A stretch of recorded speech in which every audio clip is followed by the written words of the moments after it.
this is unexpected. You look beautiful, you know, and you have a beautiful soul. Maybe even more than just one.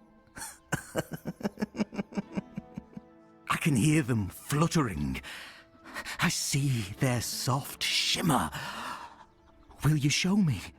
Show me, show me. Trust me, even though filth is filth, I can be generous. I want to be generous. I want to be good. And you should feel special. That could happen.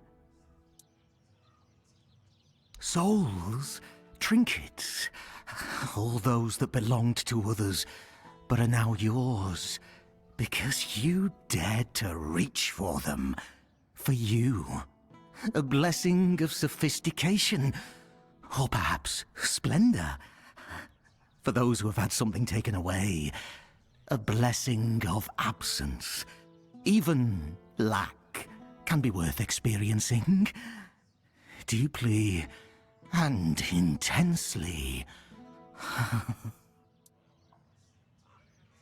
Coins, items become coins.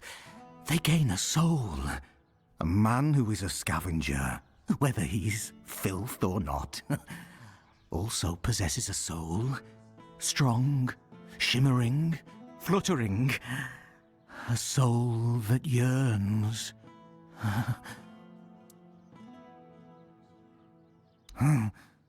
Nothing more than a mongrel. Filth. Yet I could just as well be a lord, reigning over the streets of Kuanacht. But no, that would be too much.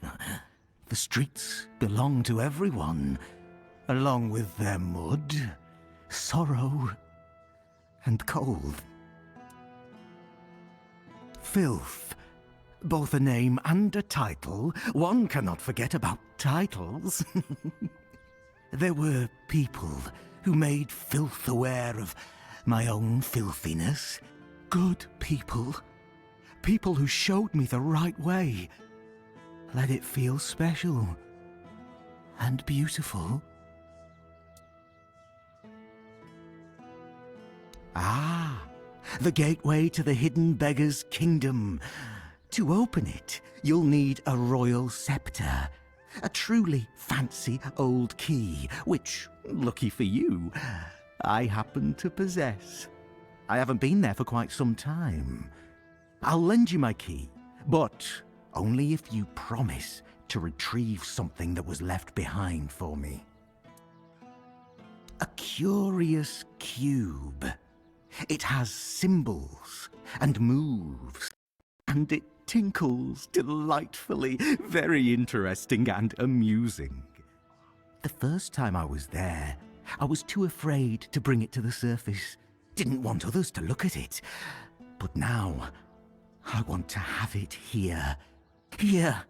Take the key. Bring the cube to me. Make me feel nice. The secret of a scavenger. Asked, he doesn't tell, and at no guess does he nod. What a dull world we'd live in if people shared all their secrets. Am I right, my dear? Oh, of course not. I have my own interest in this. I hope you haven't forgotten about that already. Besides, would you really take a borrowed gift with no intention of returning it? Shattering the fragile beggar's trust I've placed in you? No, no, you wouldn't do that, would you? You know very well that such things only bring about rather unpleasant outcomes. Oh, one more thing. If you have anything that once belonged to someone else, I'll gladly take care of it.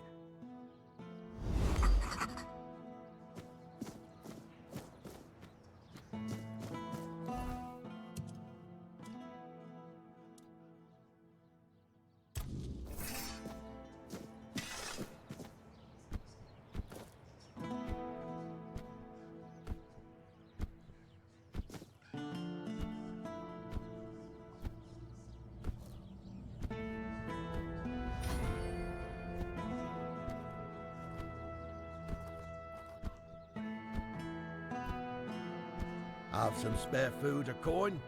Anything else? Oi, you! You're new here, aren't you? I don't think I've seen you around before. Ah, no, sorry. It's just that we don't see many new faces around here. Just us and the locals and, well, if you haven't noticed yet, they're not the friendliest bunch. Do they? Then maybe we're all just sick of looking at each other. I'm sure they're not all bad. This must all be quite hard for them. But it's not like I want to be here either. I've got a pregnant wife waiting for me at home, and they won't even let me buy a book for her. Yeah, about birthing and labour and whatnot. It's going to be our first, you see, so my wife's worried sick. I wanted to send it to her to ease her mind, you know? But that Dalrita wench chased me out of her bookshop and won't let me back in.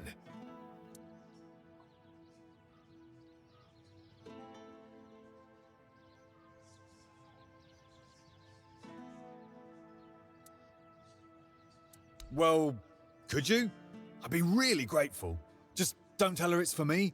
She won't sell it to you otherwise. Please, I'll pay you back. I'll even throw in something extra. Please, for my wife. Oh, thank you. You're a lifesaver.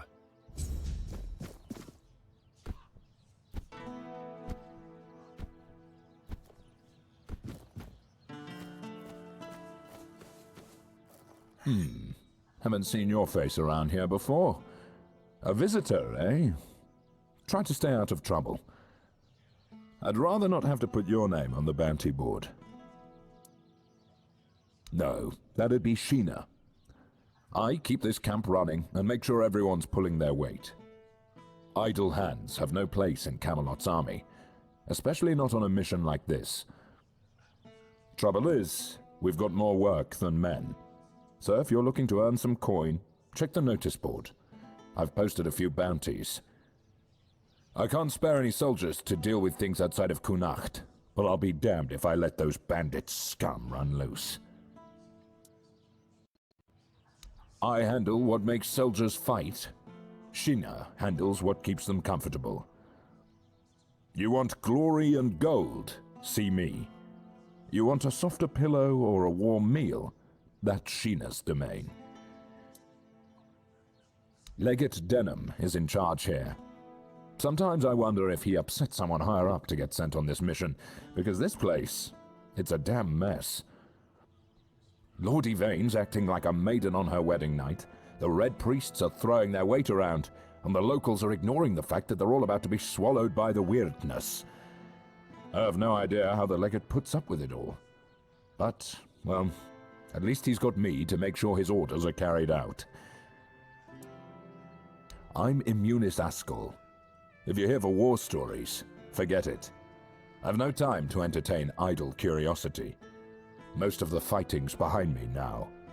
I've traded my sword for paperwork. Not glamorous, but necessary. Once we're done here, maybe I'll finally retire. Then I'll have all the time in the world to spin tales for nosy brats like you. I'll await your return.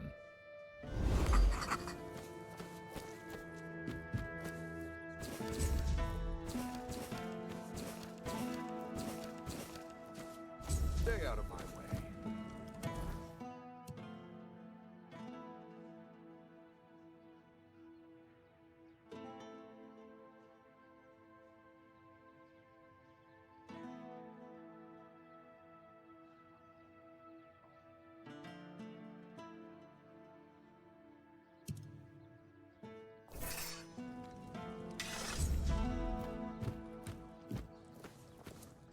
Yes?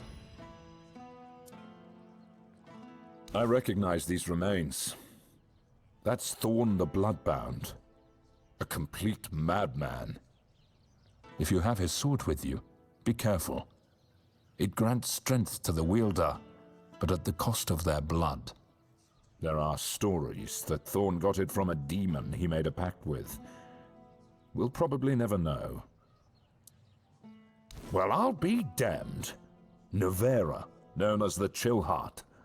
She earned that nickname because her blade supposedly freezes the blood of her opponents. It certainly leaves marks like frostbite.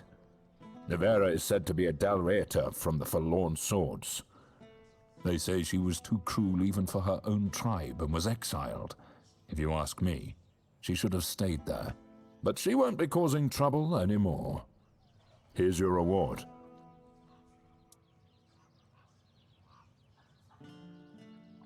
Hey, care to humor an old soldier with a friendly spar?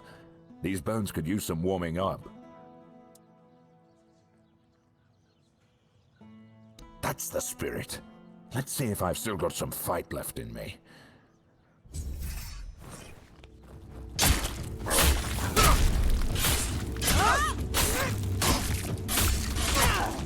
Damn it all, that was pathetic. 2 strikes and I'm on my ass. What happened to me? I used to be a force to be reckoned with. Now I'm just an old fool, shuffling papers and barking orders.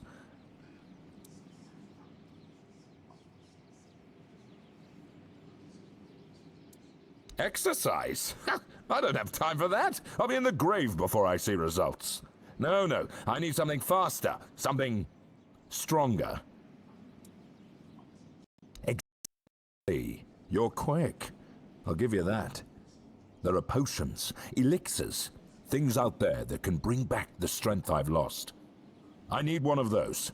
Some quack remedy, mind you. Something real. Something powerful.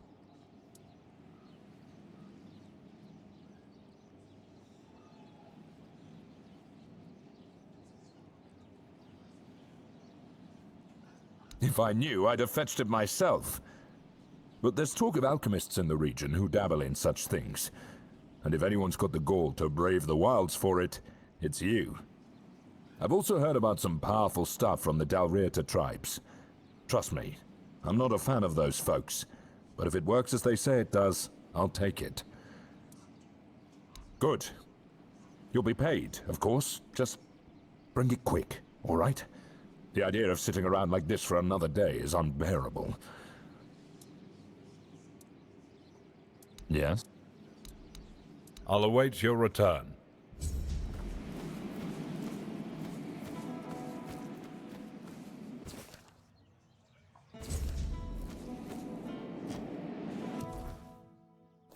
Sure about that?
You looking for trouble?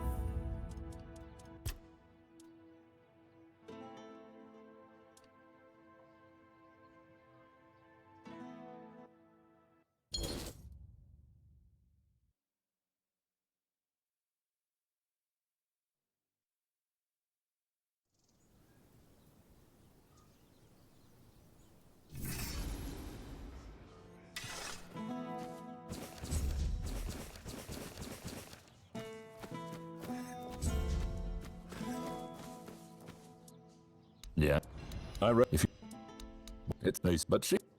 Hey.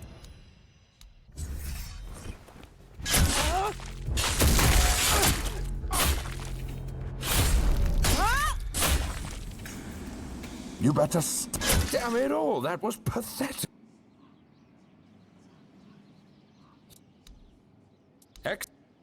I need.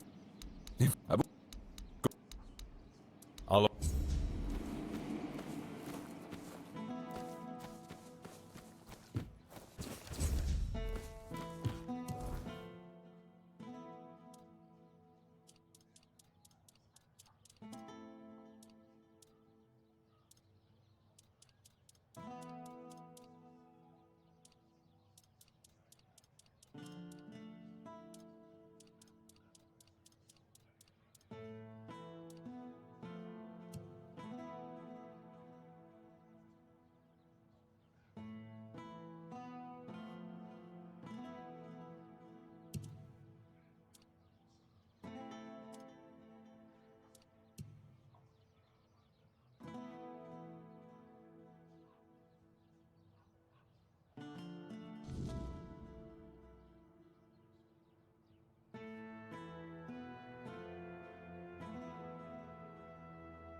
Spare a coin for the hungry.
I'll get you back tenfold!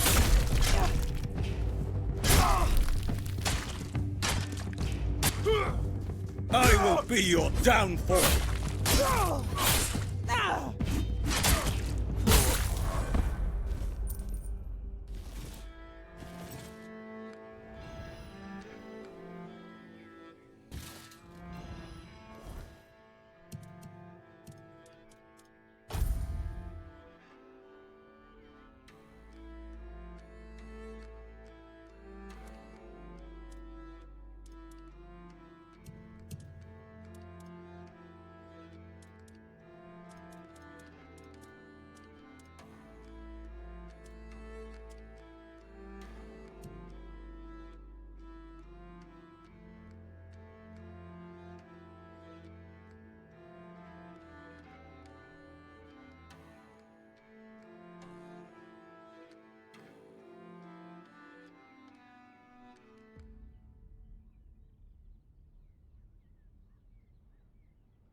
Weakness from age. I'm afraid that's something none of us can escape. But even as we grow old, our strength can still be nurtured with care. This herbal brew strengthens the body and clears the mind, but only when used regularly, alongside proper effort, exercising both the mind and body. Here, take the recipe. If your friend seeks a quick fix, this won't satisfy him. True strength comes from consistency, not shortcuts. Please, remind him of that.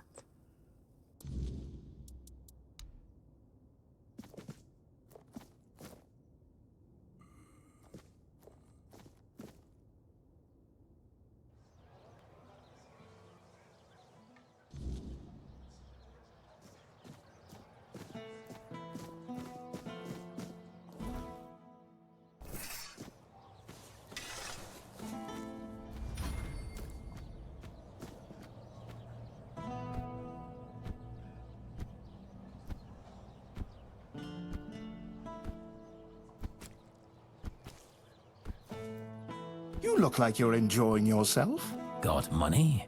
I've got elixirs.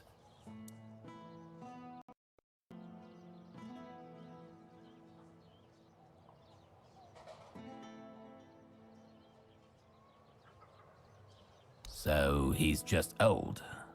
Ha! There's no magic cure for that. Because magic is nonsense. But science? Science has solutions. This is a blend of stimulants and enhancers. It'll make him feel like he's 20 again. Side effects? Sure, there might be some. But what doesn't come with risks? If he's desperate enough, he'll take it. If not, let him rot with his natural decline. Here, take this recipe. But prepare it carefully. Precision matters if you don't want it blowing up in your face. Or his.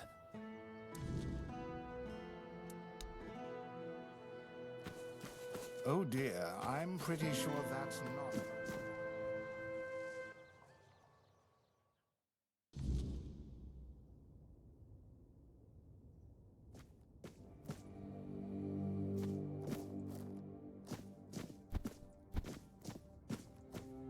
Welcome to Grail's bookshop. No reading without buying. And if you're here for porn, kindly leave before you start.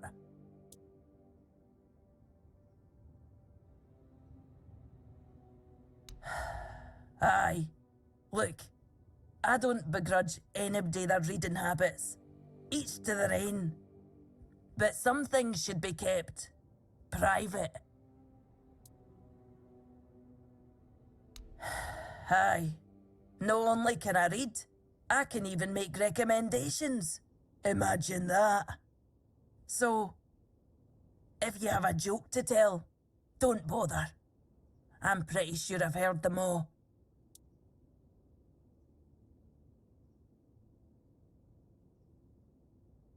Perhaps it is. But you'd think that so-called civilized people would accept it with mere grace. Hearing the same crude comments over and over again makes me feel like I've never left the training grounds. Then there are the braver ones who tell me I'm not welcome here. Hell, it's just like talking to my sister. They all have more in common than they think, although mostly it's just prejudice. Eh? They're not all bad. I know it might sound like I was some poor, misunderstood girl with unusual interests, but that wasn't the case. I was a rightful member of the tribe, and believe me, I didn't get my name for nothing. My father made sure of it. I just wasn't my sister. Funnily enough, she was the one who saw it as a problem. Vran believed that my lack of ambition to be the top Volker warrior somehow made her look bad. Every time I went to the temple to read in peace, she was on my ass about it. Until one day, she yelled at me to either step up or get the hell out of her tribe. You can guess the rest.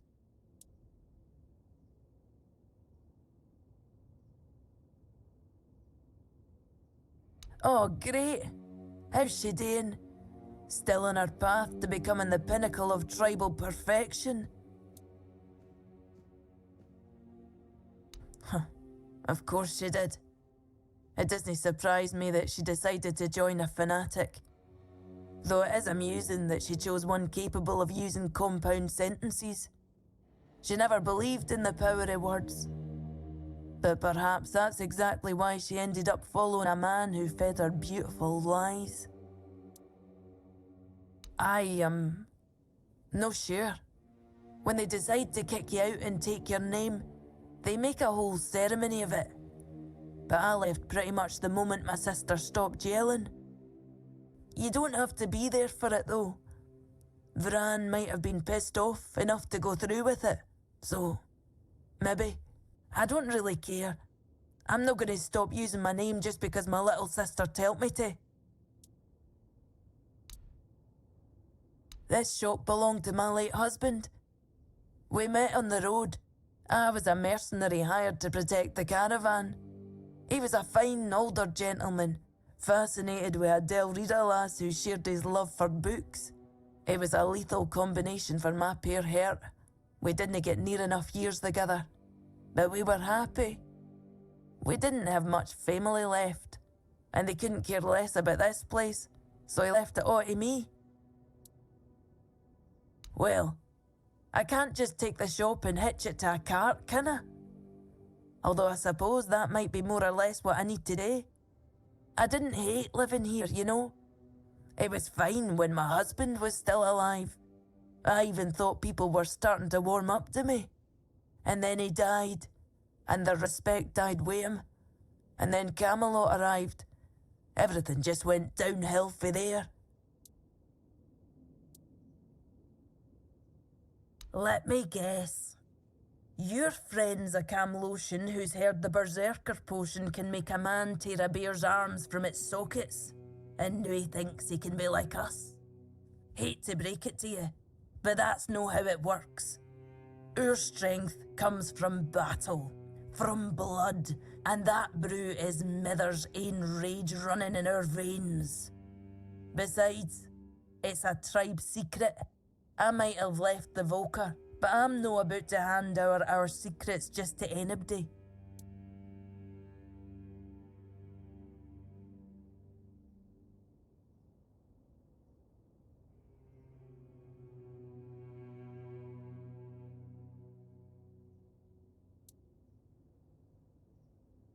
Camlosians and their love for shortcuts, but fine, have it your way. If your friend thinks swallowing something will help, maybe I can lend a horn. Here, it's harmless. Mostly herbs and a bit of spice. My father used to say true strength lies in the mind. So if your friend is as determined as you say, who knows? This might be enough for them. Good luck convincing them it's the real deal. That's half the battle.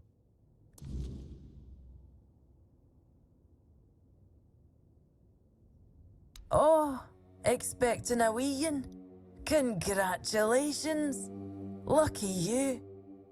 I don't think I've seen a newborn in Cunicht for as long as I've lived here.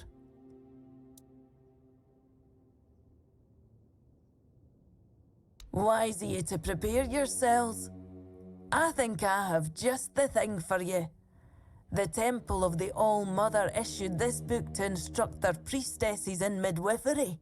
Speaking of which, if you want some practical tips, you should ask Nianti. She might still remember how to deliver a baby, although I wouldn't bet on it. So, when's the baby coming? Is that so? How about you tell me the truth? Oh, is it now? Well, well, well. And why can't he come home and buy it himself?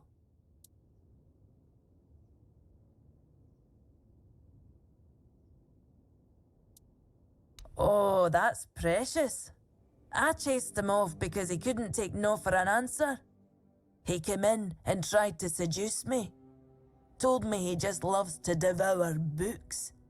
But he'd gladly do the same with me. Books, sure. Maybe for breakfast, to add variety to his military fare. When I told him I wasn't interested, he got all pissed off and called me an ugly, dumb savage. I only let him leave with his teeth intact to avoid proving him right. Tell you what, I'll sell you that book.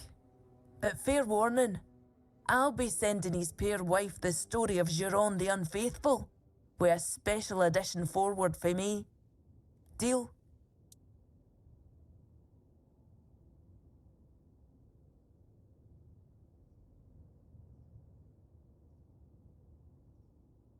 Ha! Pleasure doing business with you. I hope his wife won't go easy on him. I hope you've found a new...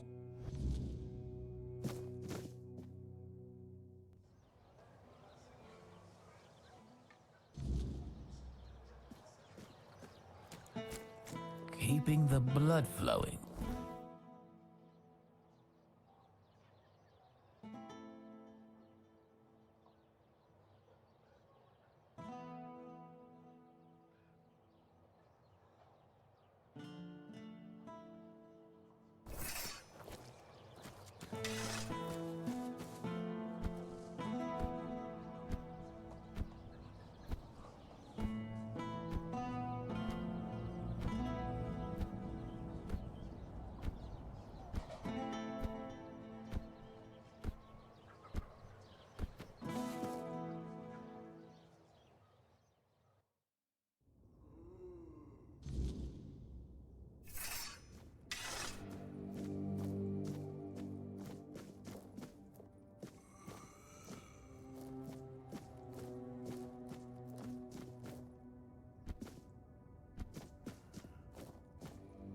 Have you come to offer aid, or do you stand among the wounded?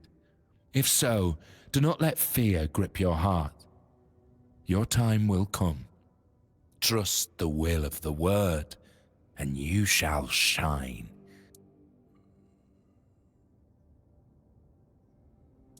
No, I am no priest, merely a corpse through which the word is fulfilled. My path is clear now. When I am strong enough, I shall speak of the miracle I have lived through. In the shadow of the plague I stood, and yet I survived, shielded by the divine protection of the word. I am but an empty vessel, yearning to be filled with the sacred joy of the word. Now I am perfectly blank and naked. Alone I lie in this cold place, silently watching, patiently waiting. But soon, all shall be perfectly splendid. I have been marked, a gift given to me so that I may pass it on. Tell me, do you wish to become a hollow shell, an obedient corpse, able to hear the voice of the one who guides us to the final act?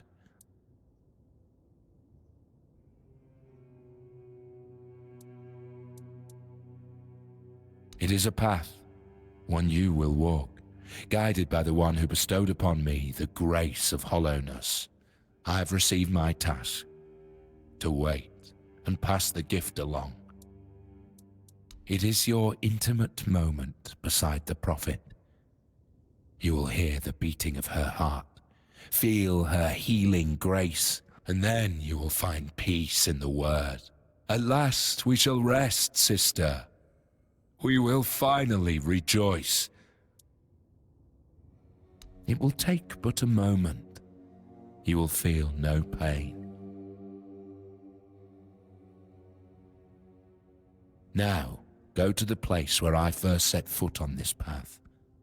There, you will find the one who shall become your shepherd. Soon, you will be reborn.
Hope nothing bad happened.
Have some spare food or coin? Anything else? Hi.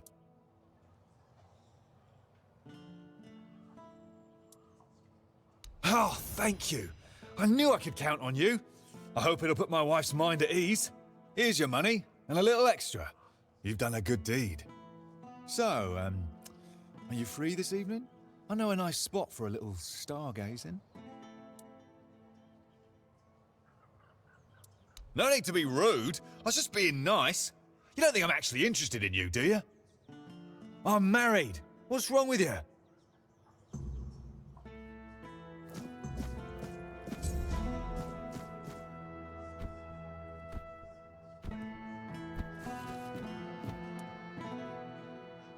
Yes? And here are the remains of Sir Valen himself. Justice finally caught up with him. He was a scoundrel, a drunkard, and a libertine. And an aristocrat, too. At the Camelot court, he plotted, seduced, and stabbed people in the back. Literally. Eventually, he was betrayed himself. And he ended up here, as a common bandit. Or rather, as your handful of coins for his head. Finally, you've been gone long enough. Herbal brew? Exercise? Ha! What kind of soldier do you take me for? Fine, fine. If it's the only way to keep these bones moving, I'll try it. But if I end up feeling like a goat chewing grass, you'll hear about it. Can't argue with the All-Mother's gifts, I suppose. Thanks, I guess. You know, I might not be everything I used to be. But maybe that's all right. A soldier who can't fight isn't much of a soldier, is he? Still, you've done your part. I'll make it count. Thank you. Truly. Huh. If only my lads are as dutiful and dependable as you are.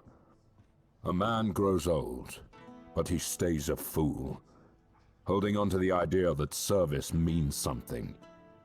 That being a soldier is a calling. But the young ones, they don't see it like that anymore. Oh, something happened all right. I had a second-in-command named Gert. Good lad. Or so I thought. Trusted him like a son. And what does he do? He deserts! Can you believe it? The last person I'd ever suspect of such betrayal. Unless, of course, there's something I don't know. Some of the lads said he'd been acting strange lately. Then again, maybe it was just nerves, afraid of getting caught in the act. Honestly, I don't know what to think anymore.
You were awaited. In the past, in the present, and in the future. All stages have converged into one. And here you stand. Welcome, Hollow Shell. It is time to begin the next act of your journey.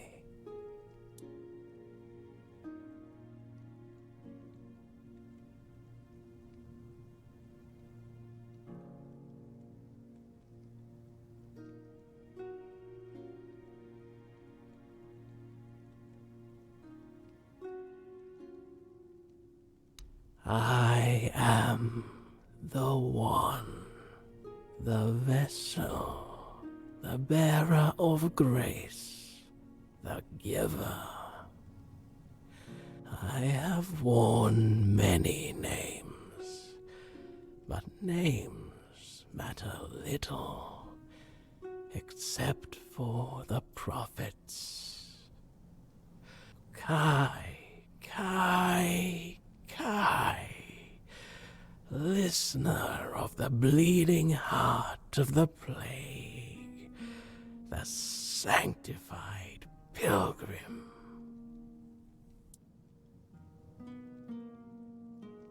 Simple minds with lofty titles, and simpler folk with no standing opened these walls to something they did not understand. Then came the outbreak of terror. The plague claimed this place. Red Death.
A holy relic, a fragment of the sanctified body of the prophet.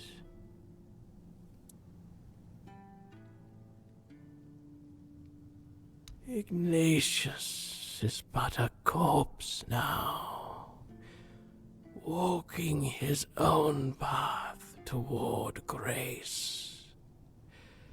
But his journey nears an end. He survived because he was the only one prepared to become a hollow shell.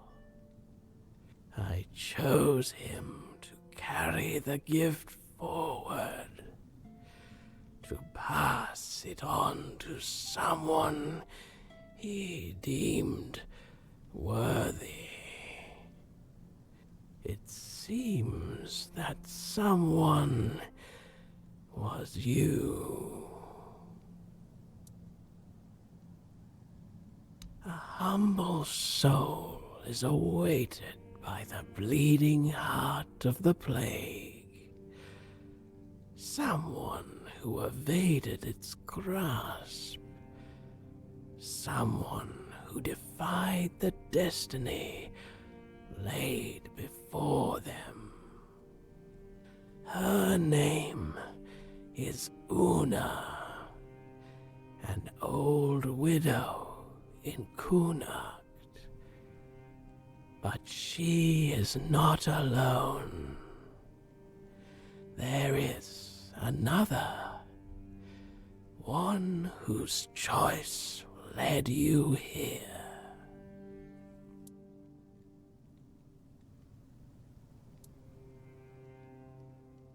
Yes, him. His role as the hollow shell must end. His purpose is fulfilled. He is no longer needed. In you, I have found a servant whose perfect obedience will enact the will of Prophet Kai and the Hard.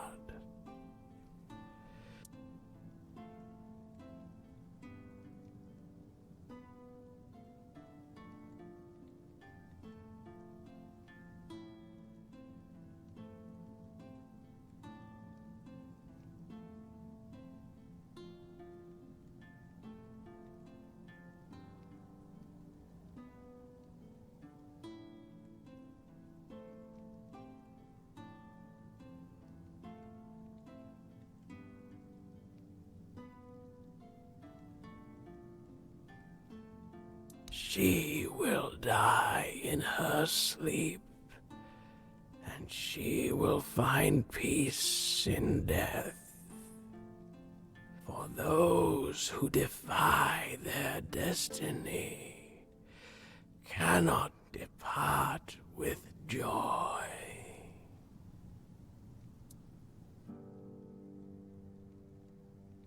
The gift you carry is only the beginning. Much within you must be purged before you achieve perfect obedience, before you are ready for the final act. Now, receive the mark of the plague. Pass it on to those I have chosen. When their fates are sealed, return here for the next step to be revealed. I know. Return when it is done.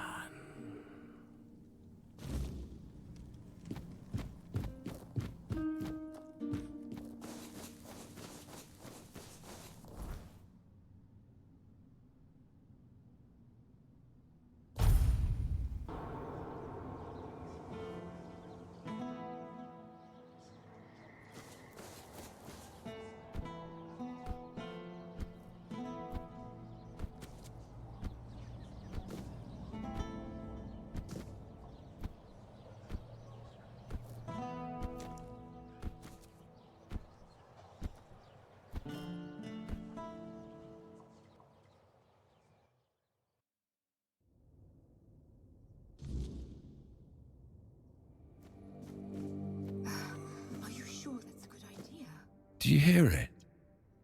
The silence, from which the word shall emerge.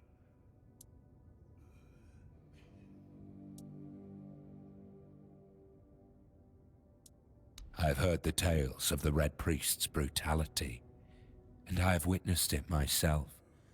Their methods are harsh, yes, but tell me, what better way is there to cleanse the flesh, to hollow the body and make room for the word's glory? We are not perfect as we are. We must be bent into the proper shape. A handful of Camelot soldiers, myself among them, were chosen for a special mission under the command of the Red Church. The priests sought an artifact said to be hidden within the toll house at the border. Yet, what we found was far more precious. Blessing and peace. None returned but me. It was then that I received the gift.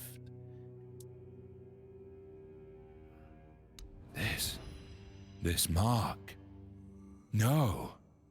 But I don't understand. I was told to wait. An empty shell. Just as it was said. Why are you doing this to me? Why, when I gave you such a wondrous gift?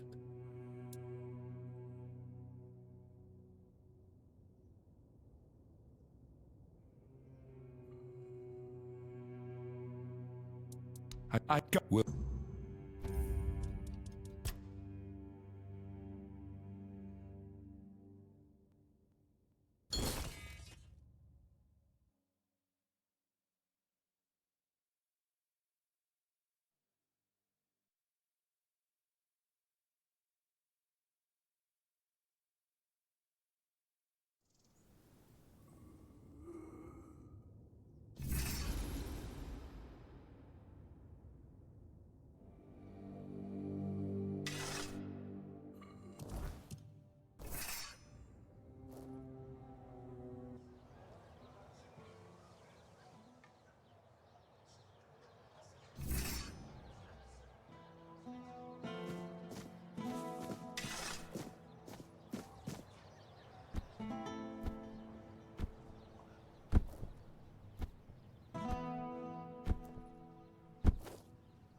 The plague's mark.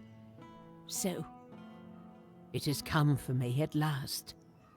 I always knew it would. I prayed for my family, but never for myself. Perhaps this is why.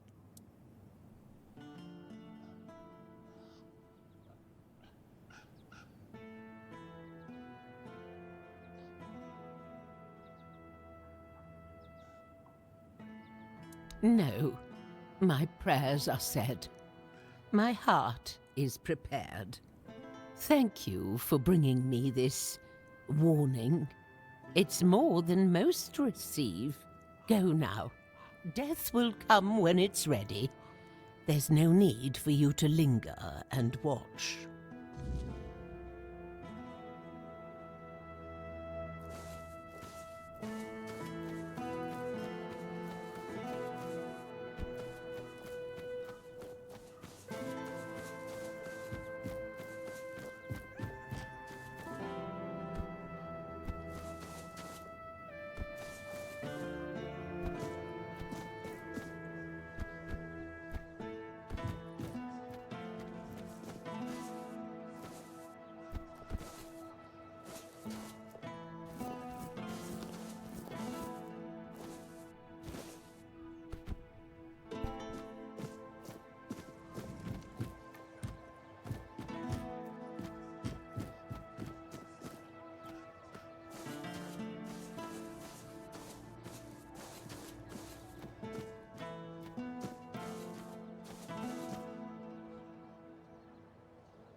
don't think you should be doing that. Welcome, you who walk the same path.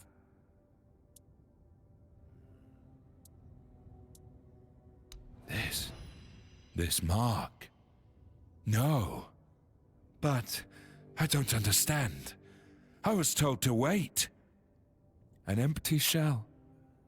Just as it was said. Why are you doing this to me? Why, when I gave you such a wondrous gift?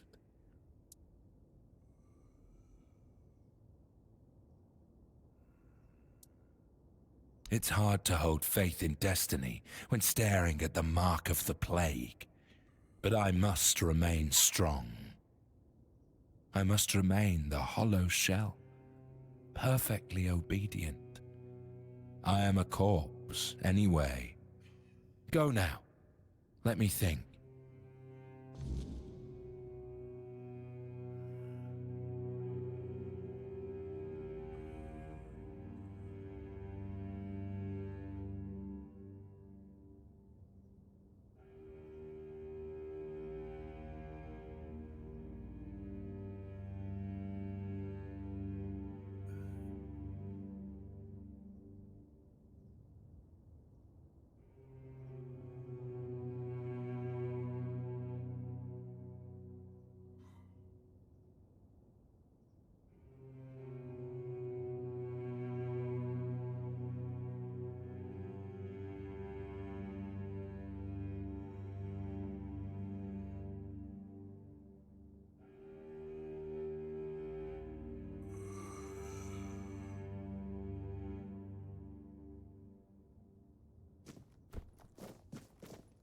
Oh, hello there.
pretty sure that's not allowed. Oh, hello there.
You are back.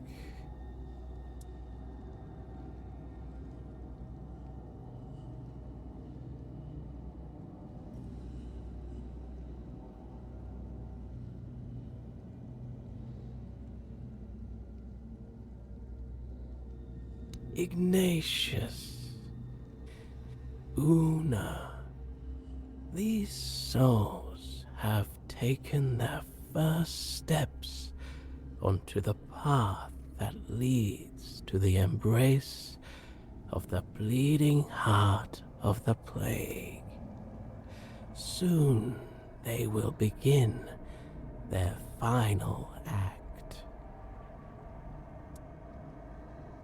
Give it to me. Seal my fate as well.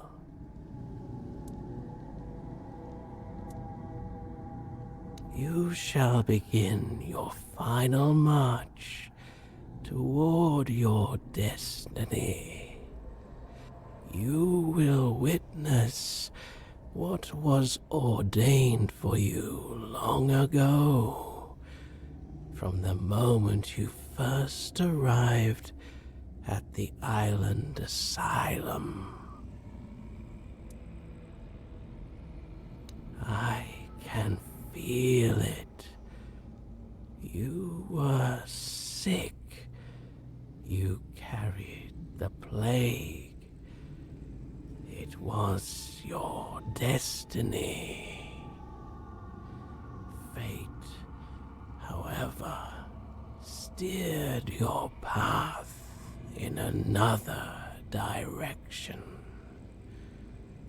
For a time. Yet here you are, the lost child, making its way home.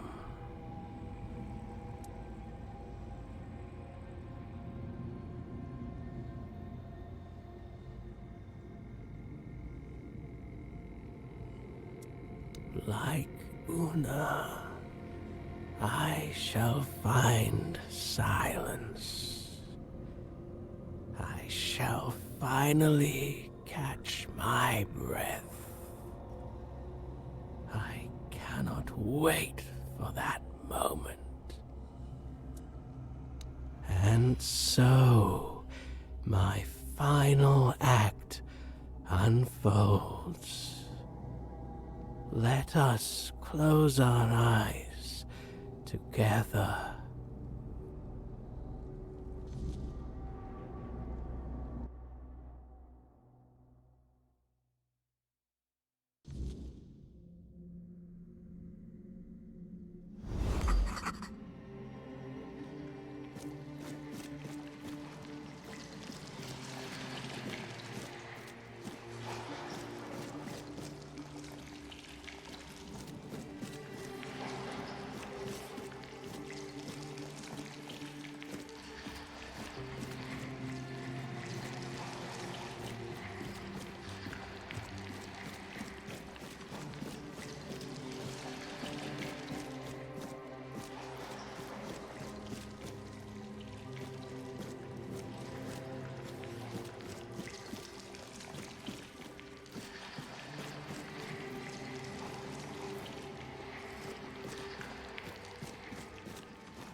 I'm sorry, Wanderer, but you cannot rest here. Not yet. I sense my brother's soul within you. The pull of his destiny is stronger than any of our desires. I am, well, his half-sister. A very important distinction at court. To Arthur, though, I was always just sister. The one he liked, not only loved. I stood by his side, listened to him, and spoke my mind when he needed it. And when the visions came, I was the only one who understood they weren't just madness. My poor brother. I couldn't bear to see him suffer. There was little I wouldn't do if it meant I could help him.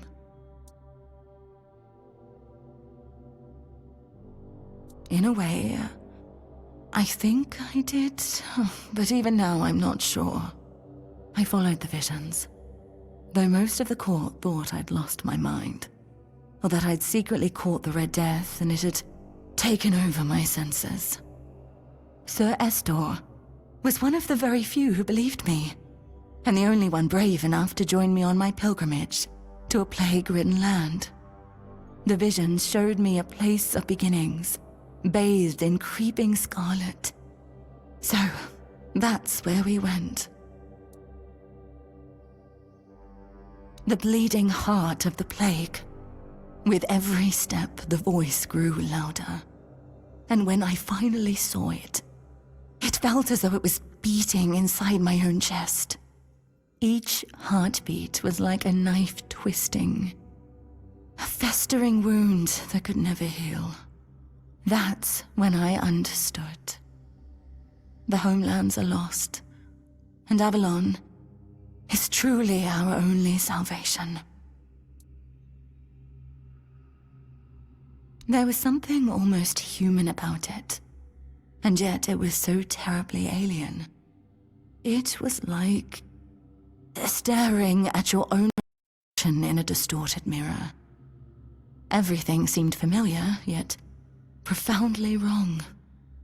I've had centuries to reflect on it, and I think I've almost uncovered the truth.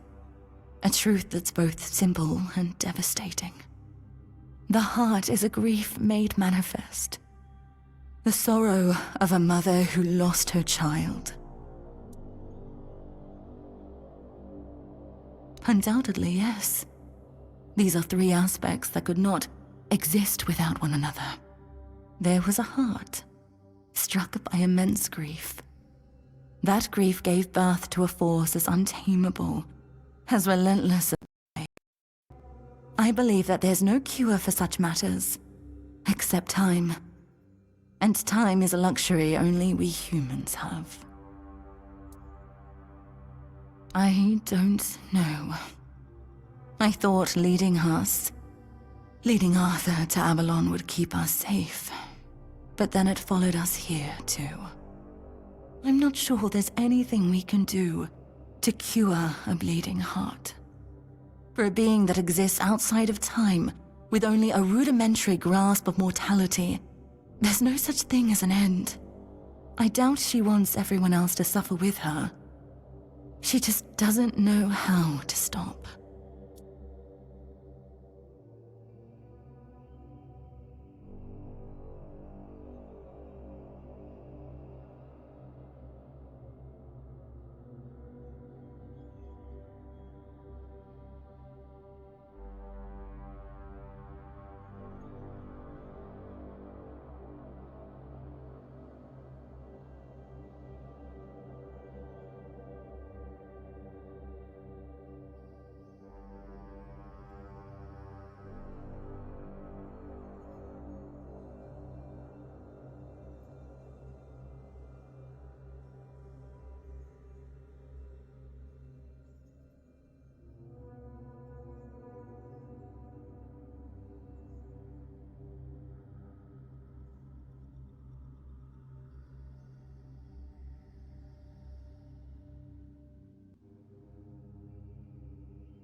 I saw that staying meant death for all of us. Nothing in the homelands could stop the plague. And the voice, it kept calling night and day, promising safety on Avalon's shores. Arthur once told me it sometimes felt familiar to him, though he could never say why. Even then, he wasn't sure if he could trust it. But after I returned with Estor, he didn't hesitate anymore. We sailed for Avalon, and the voice led us straight to its shores. You could say that. One way or another, every prophet becomes a captive to their followers. Some chains are just more visible than others. The Red Priests like to call me theirs. So, theirs I must remain.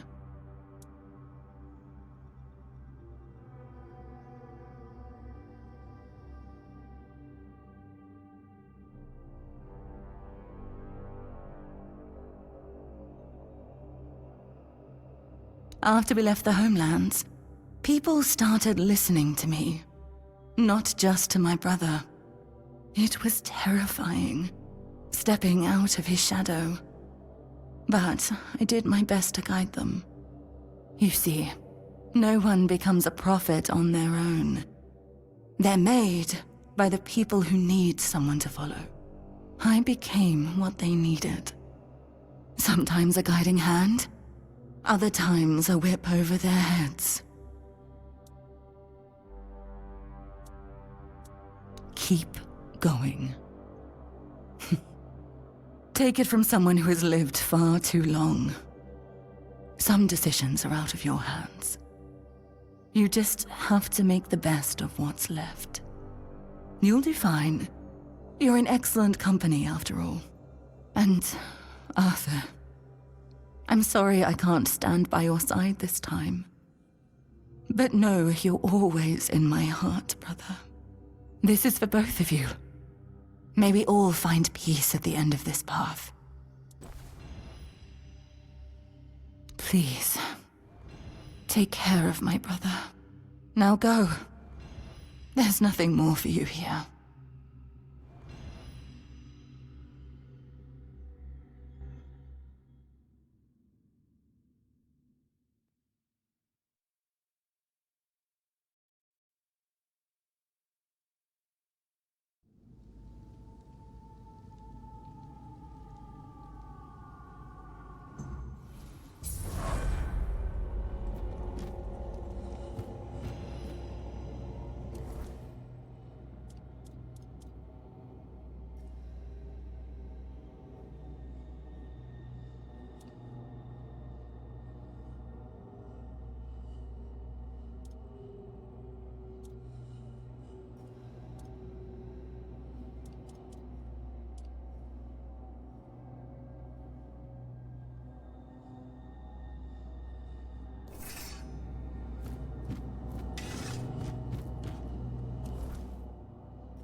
Come on.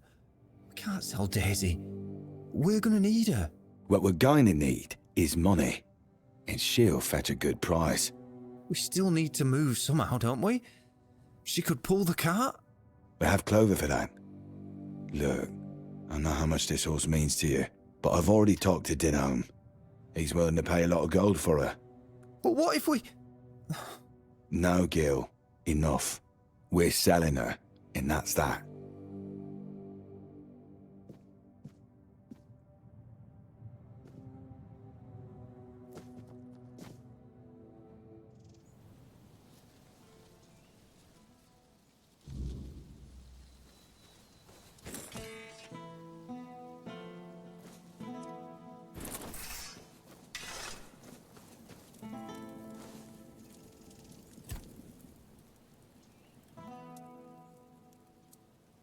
My sister. I didn't think I'd ever see her again. She was gone. I've always felt like I failed her.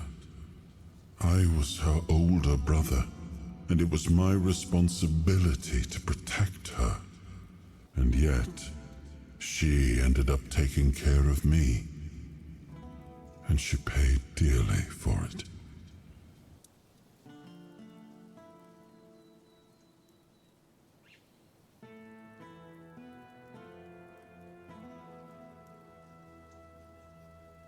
I'm still not sure. Kai always stepped into whatever role was needed and made it fit her perfectly.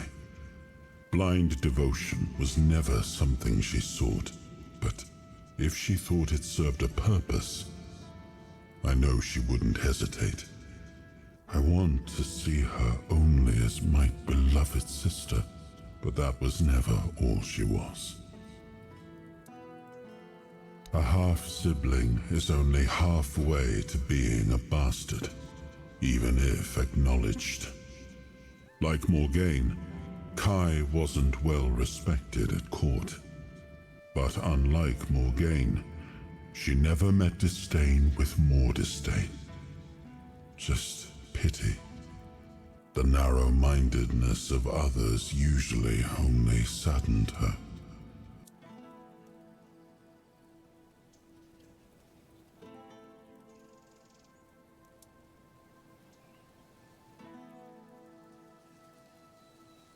I do. I always have. She always stayed calm, no matter what was thrown at her. I don't think I ever saw her hesitate. When she made a decision, she was certain. I miss her presence and her counsel. Maybe things would have turned out differently if she'd been by my side. Morgaine was proud, and she wore that pride like spiky armor. She was also stubborn, never able to admit she was wrong. Kai was different. Softer, but not weak. Quietly unyielding, full of unwavering conviction. Sometimes I envied her for that. But most of the time I was simply grateful.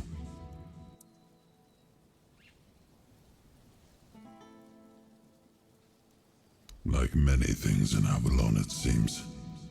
But yes, they used to be quite influential.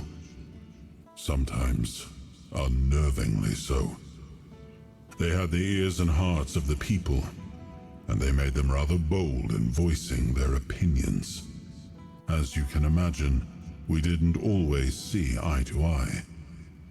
That led to some unfortunate confrontations.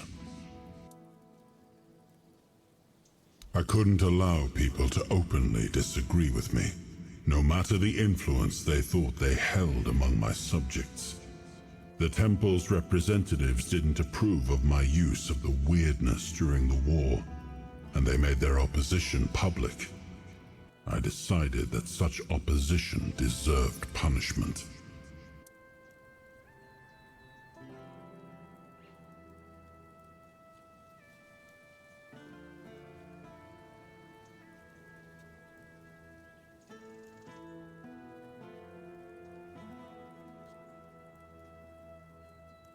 Sometimes it's necessary, and that was one of those times. In times of war, a leader cannot appear weak, cannot afford to look uncertain. Call it what you like, but war demands obedience, not debate.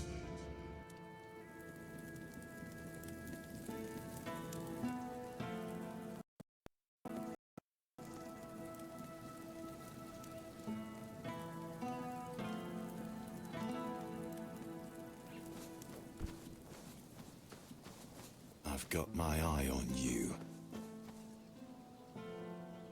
I hope that Camelotian knows what a treasure he's getting. Daisy's not just any horse. She's best one he'll ever have. I guess. I've spent a lot of time with him. Rob would always send me to the stables when I was getting underfoot. He'd say, "Gil, you go to the stables and don't you show your face again until I tell you." I guess I must have been an annoying kid. I do. Pa had to borrow money from Grandpa to buy it, and he had to work so hard to prove that he deserved it. After he and Ma passed away, Rob kept on working, and I did my best to help. Grandpa was, well, I don't know. I didn't see much of him in those days, and now we're supposed to just leave after everything. It feels like we're letting him down. Have a nice day.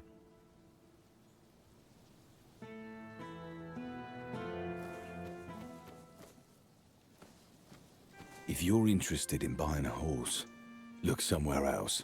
This one's spoken for. She'll be going all the way to Camelot.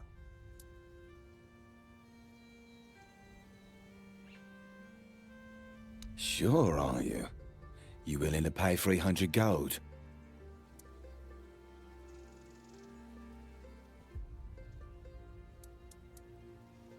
Fine, you have a deal. Denholm will need to find himself a different mare.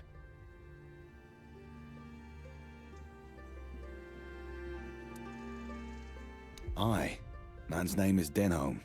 Seems important. Lots of men with him. They're here for the minute.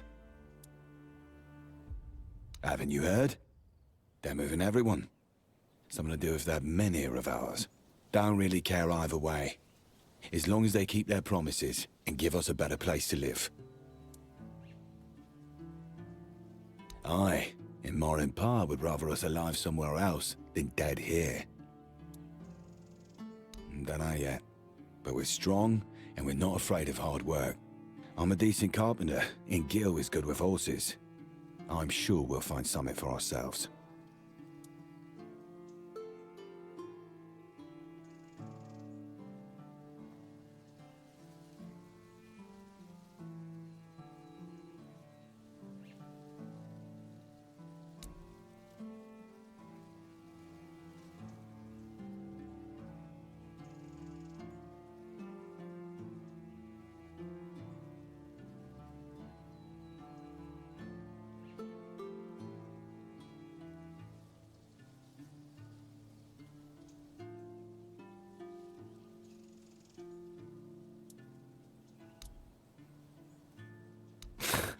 That's one way of putting it.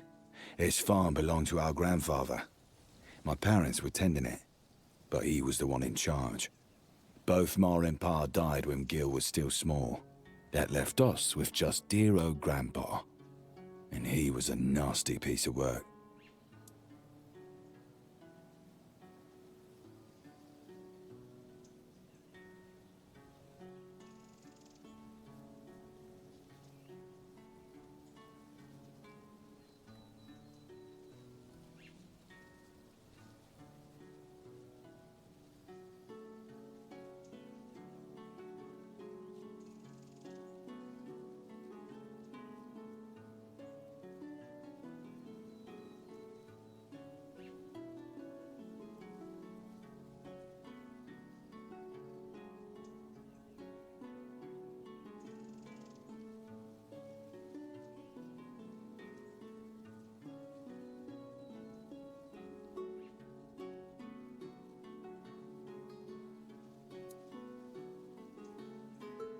Drunk most of the time.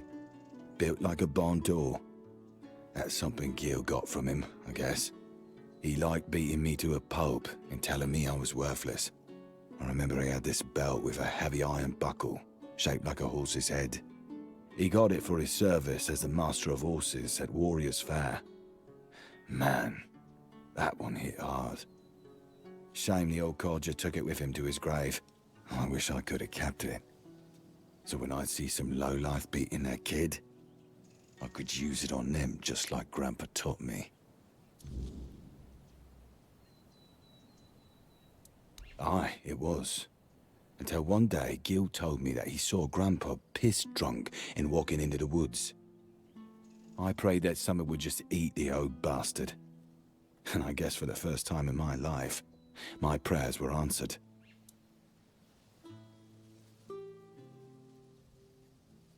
He told you that, eh? But yeah, if I saw that old bastard getting drunk, I just told Gil to go tend the horses. Grandpa had a heavy hand, and Gil was really smart. I was scared that he'd hit him too hard. I bet Gil thinks I always did it because he was pissing me off.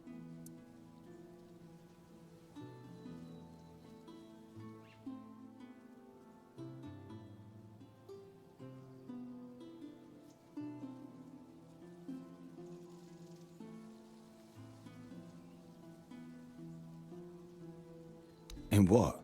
Let him die to the weirdness? Are you insane? I've not spent years of my life making sure he doesn't get killed just to stop now. Besides, Camelot's not asking. You either leave with everything you own, or they'll make you leave with only the clothes on your back.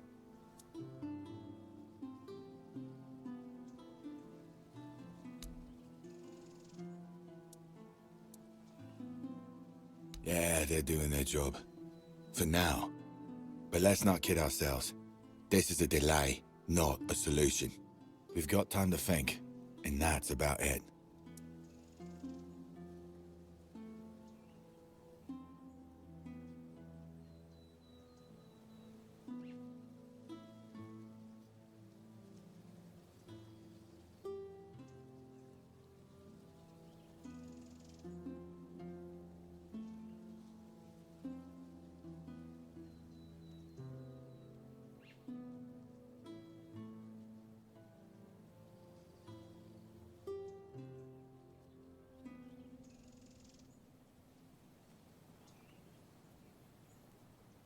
If it gets worse, we'll have no choice but to leave.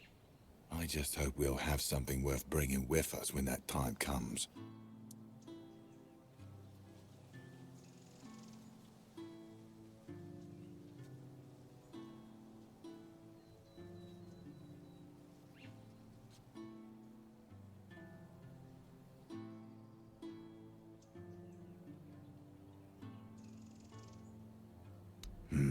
I know.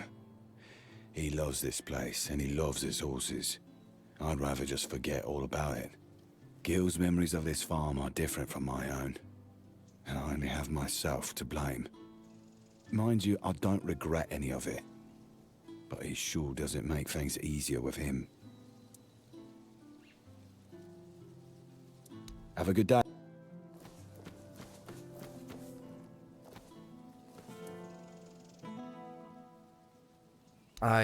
Yeah, it did. What else did my brother tell you?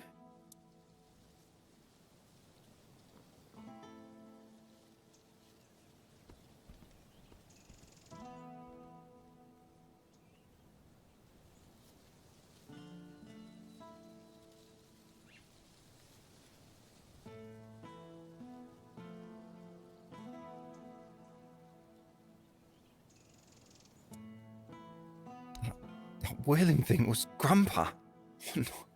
Oh God, what have I done? I didn't mean to. I swear. I didn't mean to. It was an accident.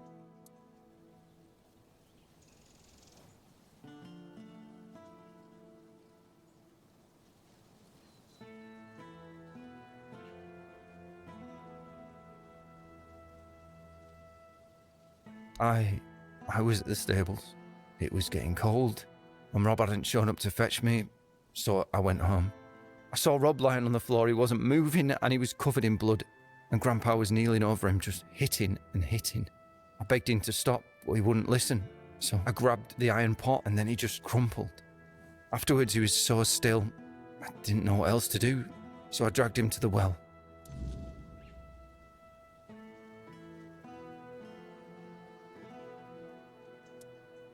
What was I supposed to do? Tell him the truth? Just admit that I killed Grandpa? I couldn't. I was scared he'd hate me.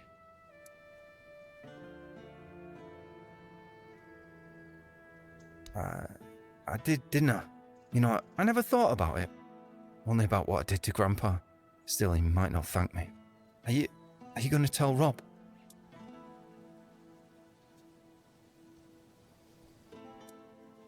You're right.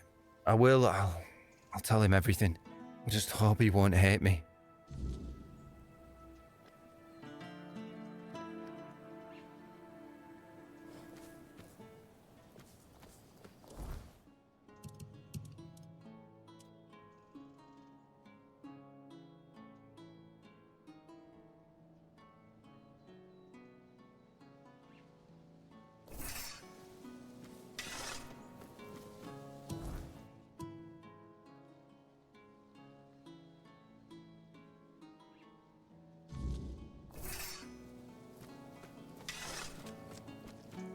What a nice day.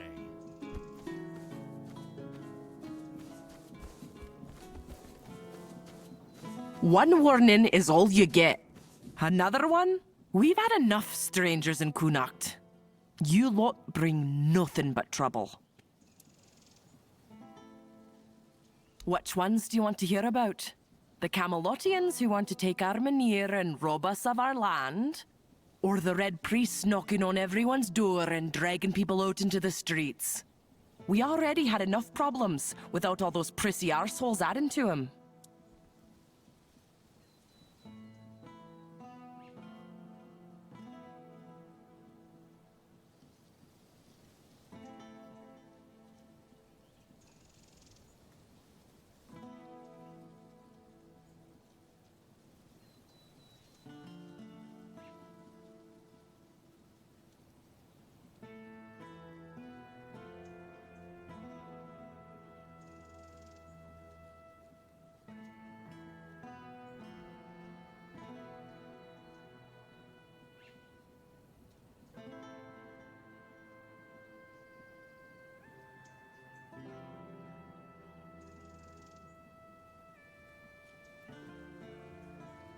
Aye, more of them every day. And no just in the village either. I saw a few of the younger ones wandering around outside, looking for trouble.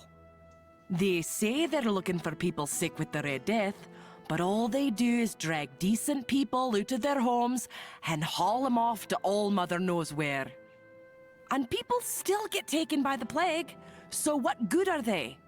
Bunch of quacks. The Camelotians are saying Armenir is dying, and when it goes out, we'll get snuffed by the weirdness. Vipers, the lot of them! Yvain brought them here a while ago to help with the Kuhn Act. That's what he told us, anyway. And now, Now they want to take our Mynir. Pah! Not just the Mynir. They want to take everything. They're saying all the folks here will have to move. All Mother only knows where. My old man won't hear a word of it. And you know what? I don't blame him. We've worked too hard. We've gone through too much to just leave everything behind.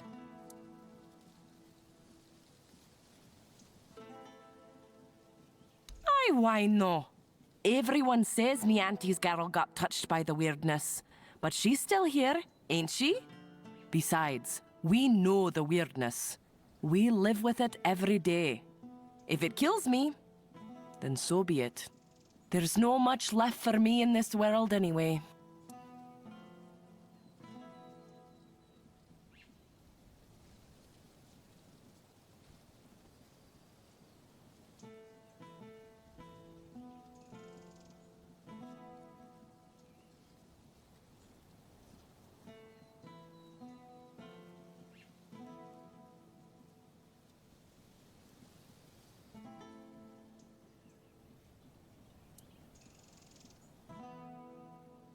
Our priestess, or rather, Yvain's priestess, because we haven't seen hide nor hair of her in ages. She took Ailey in, and that ended up being a blessing for us all. She might be a little odd with that eye of hers, but she's a sweet girl.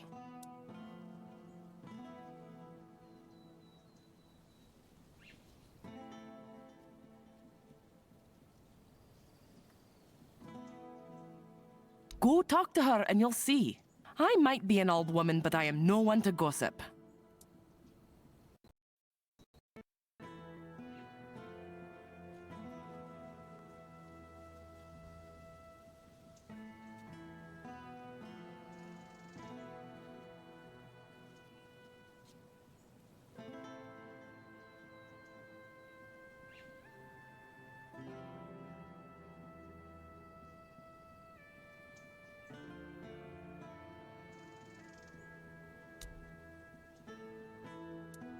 I know some do. The two brothers from the neighboring farm, they can't wait to be rid of that place. But it's no wonder, with the life they've had there. Truth be told, if I were in their shoes, I'd have run for the hills ages ago.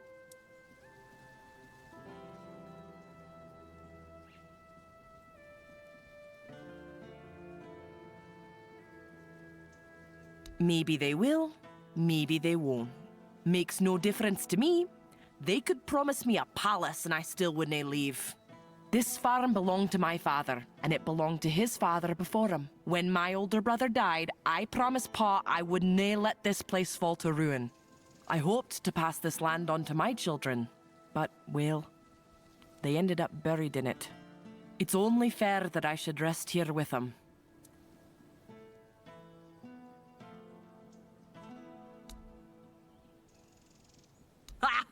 Welcome in, you say, when your lot just barges in and takes whatever you please.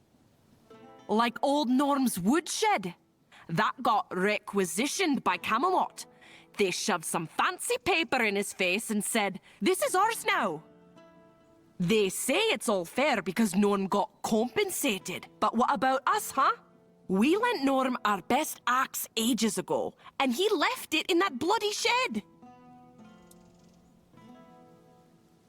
Oh, I tried. They told me everything in that shed now belongs to Camelot. And if I've got a problem, I should go take it up with Norm, since they gave him money for it. Problem is, that coward packed up and left the same day. Either they paid him too much coin for that hovel, or he wanted to be long gone before they checked the place over too close. I don't know. I don't go poking around in other folks' business. But Norm, he was a quiet one. Kept to himself mostly, though he had a temper on him. Rumor has it a debt collector came to his place once and never came back out. Not that anyone ever found proof that he had anything to do with it, mind you. And it's not like anyone here would shed a tear for one of those leeches. But it could all be hogwash. Maybe the fellow just got eaten by something out on the road. We'll never know.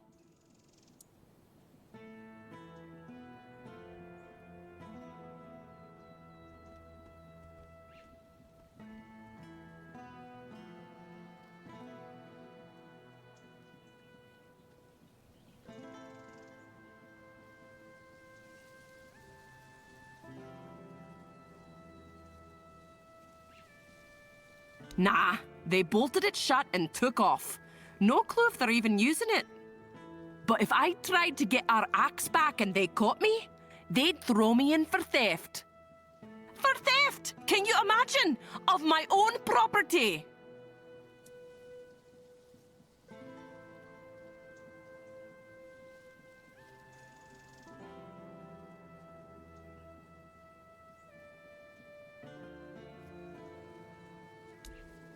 Why?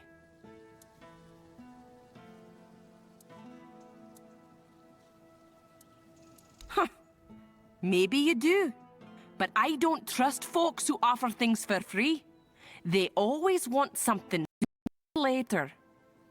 We may not have much, but we're honest folk. Bring me back that axe and I'll pay you. Just don't get caught. Pumpkin seeds? Nah. We may not be very picky when it comes to our food, but even we're not that brave. Ask my husband, though. I've told him to toss them all out, but knowing Reese, he's likely just stashed them somewhere. Well then, have a good one.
You really did!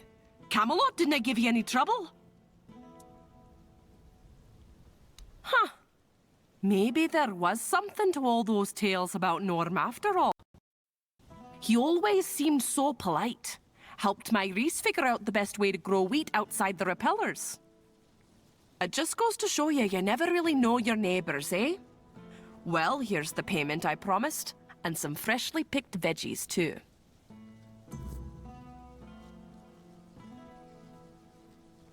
And remember, whatever you eat is your own risk. If you're feeling poorly, don't come running to me.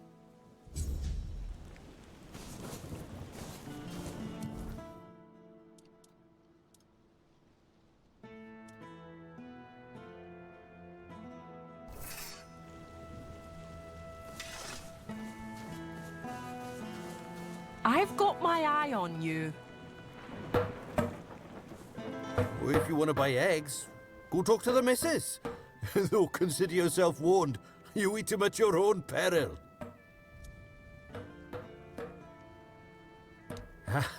No need to worry.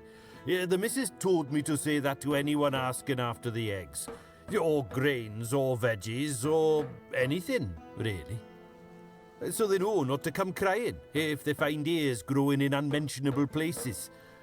Not that it happens very often. Just, you know, what you see is what you get.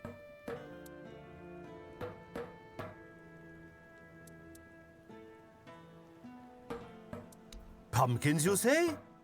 Oh, I don't know. Are you sure about that? Well, see, with most crops, you plant them in the weirdness, and maybe they turn out all right, or maybe they turn out weird-touched. But pumpkins, they're a whole different story. They bloody love the weirdness. Or the weirdness loves them, I'm not sure. Either way, they always end up weird-touched. If you're lucky, they'll just grow really big and make you see everything in orange. If you're not, they might grow teeth that eat your entire family.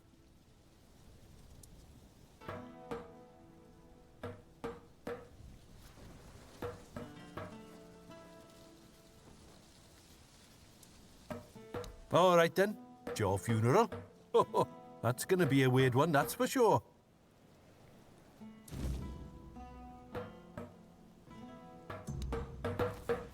Stay out of my way.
Just keep your head down.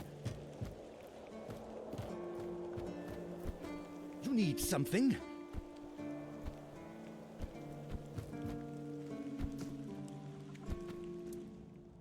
Thanks, but I don't need the whole story on how you got them.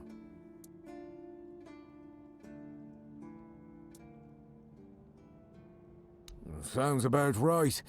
Pumpkins grow best in the weirdness. I just hope they'll take root here. You can go now. Come back when they sprout.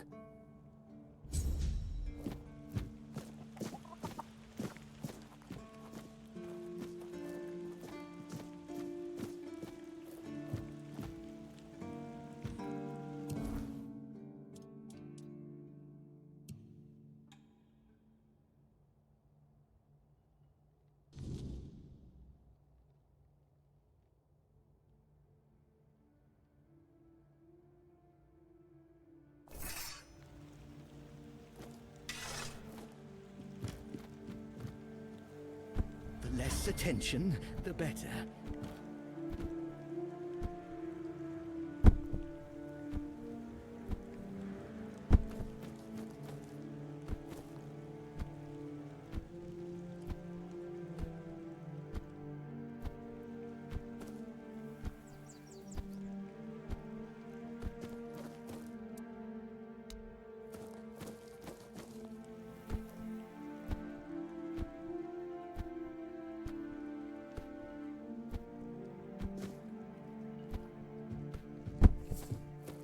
Please, state your business. Dragging nails to read at dogs back here? Oh, I'm not sticking around to see how that ends. Let someone else get their throat slit. You're my favorite killer. Do you keep bandits' fingers as... Please, go.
Check it out. They did it. Somebody did it. Impossible. See, someone's here. Damned morons! Nobody could be stupid enough to actually fall for this. And yet... Hey, you there. We can't exactly see you because, you know, we're dead, but we can sense that you're here, so... Congratulations! You've made it to the sacred site of knowledge! Is that what we called it? I can't believe this shit. They actually fell for it. I can't believe it. I know, right? Traveller, the knowledge you seek, the knowledge we druids decided to share with you is that... You can kiss our dead magical asses and get the hell back to wherever you came from.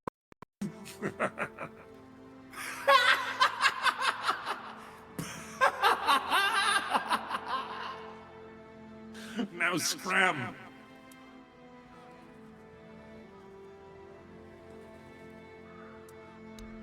Oh yeah, I forgot. They always need answers, don't they? Right. What did you expect? A monster fight? Some grand artifact to carry you back home?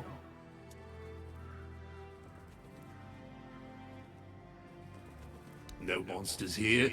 At least none you can fight. Yeah, you people and your treasures. You remembered to take something with you? Not really. Here. Here's your artifact. You must carry it with you at all times or else.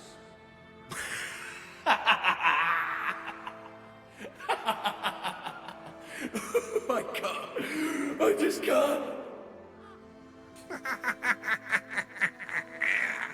Yeah. Now scrap.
Indeed, the climate here will change a bit. For the better, I dare say.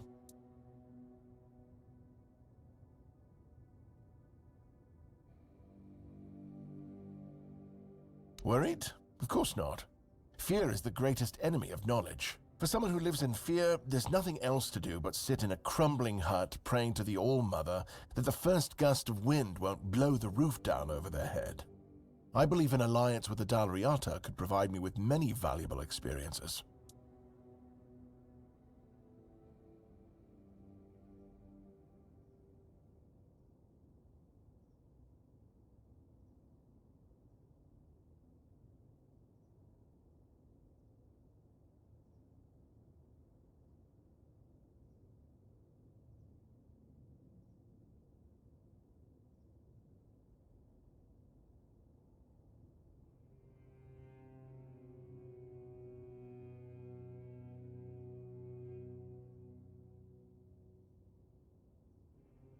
Yes? How did it go?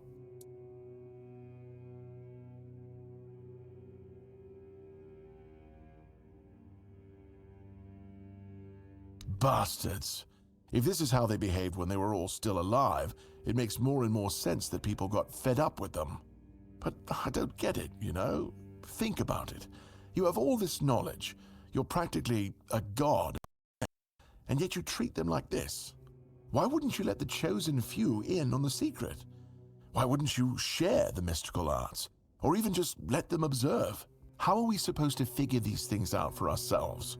It would have been beneficial for all of us if their writings, their rituals, and their deeds weren't written in code. If they were easier to understand. Mistletoe?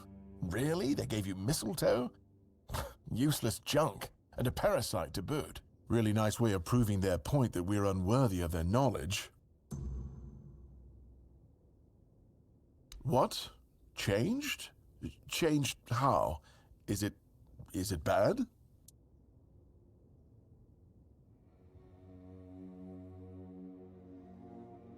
Oh no. No. This is Not good. Shit. We already have the undead, the weirdness, and the Del Rita to worry about.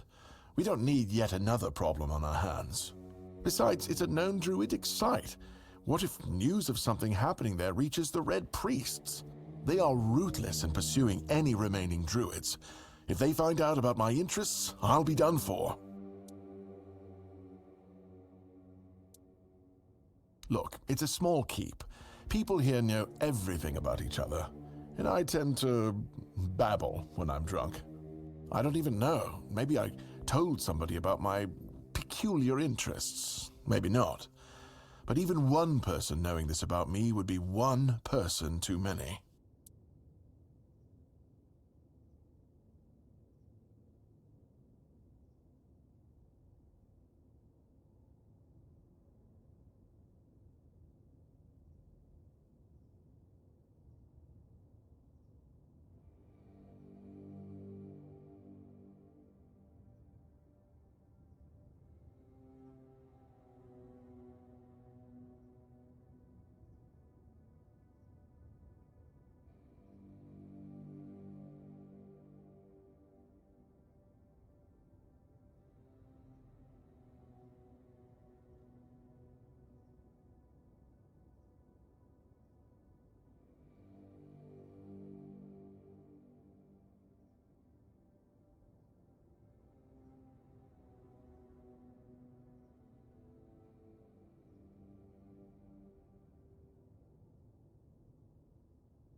We don't do anything because I still can't leave the keep. You need to find a druid and make him reverse this somehow. Two, actually, but they're nothing more than that. Ideas. Maybe the other keepers have seen something. Dan's been patrolling the walls lately, and he's got sharp eyes. Though I doubt any druid would be foolish enough to hide this close to Camelot's biggest foothold in the south. Whatever you decide, good luck. Please let me know when it's done. Otherwise, I won't be able to focus. I just hope nobody gets seriously ill right now.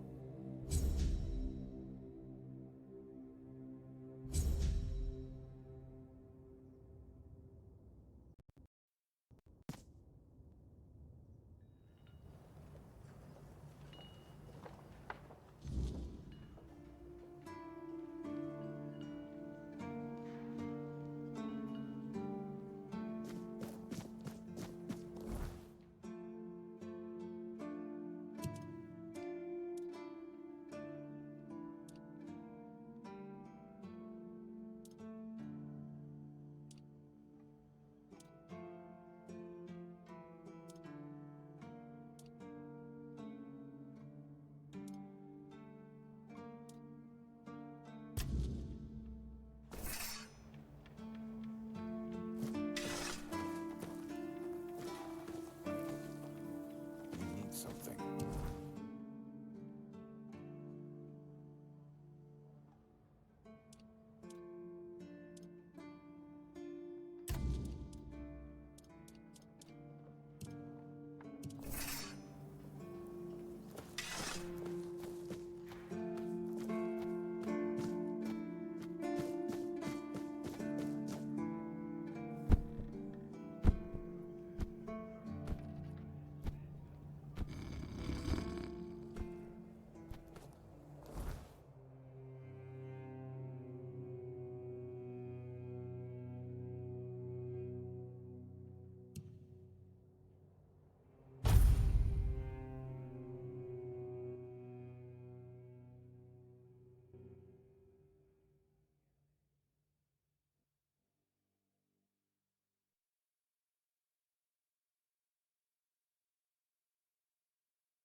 Have a good day.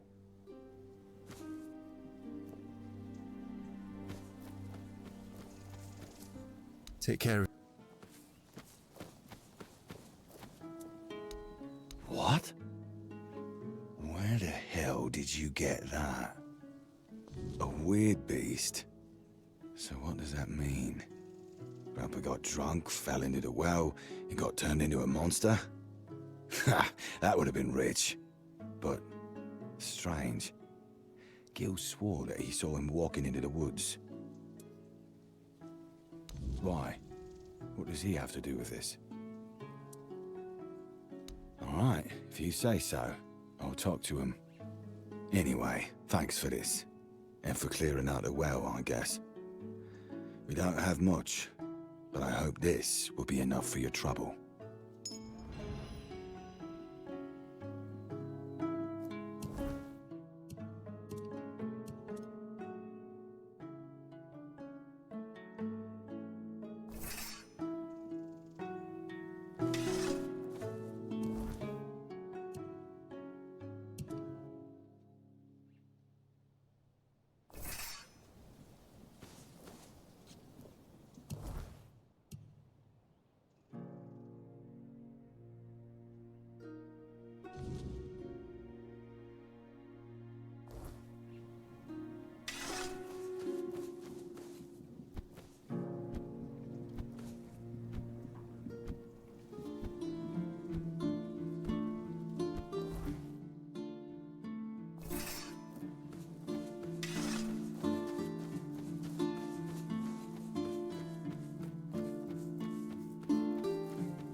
Huh.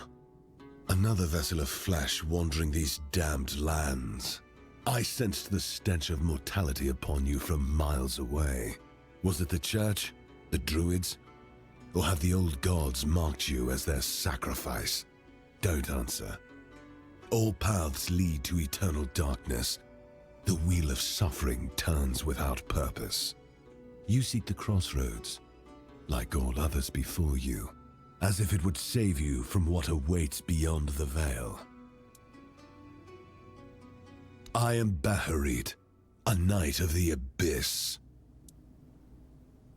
It's where the weak gather, desperately clinging to the illusion of hope, to their prisons of flesh. It does offer temporary shelter, one final respite before the eternal night. Your soul is marked by corruption. I can see the void growing within you. If you seek liberation from the chains of flesh, I can open the gateway. Your life has been nothing but a cosmic joke, but your death could become a sacrament. Just say the word.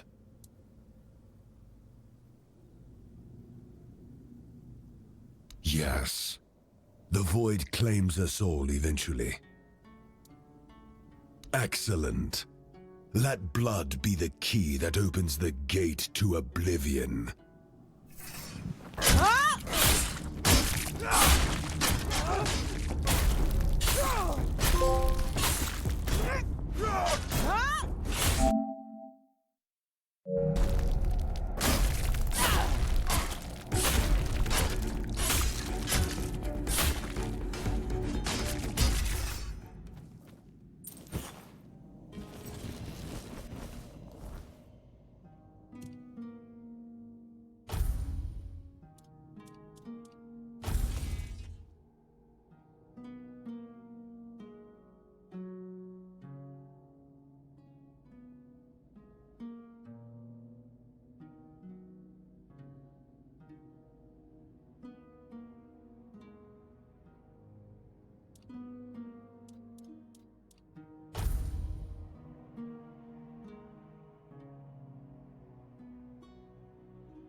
Please, don't hurt me.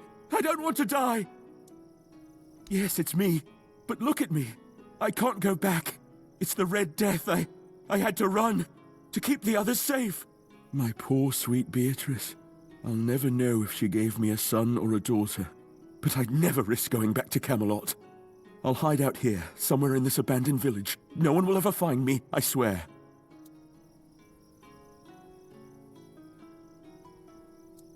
May the All-Mother bless you. I swear, nobody will ever see me again. Take my insignia and bring it to Asgore. Tell him I was already dead when you found me.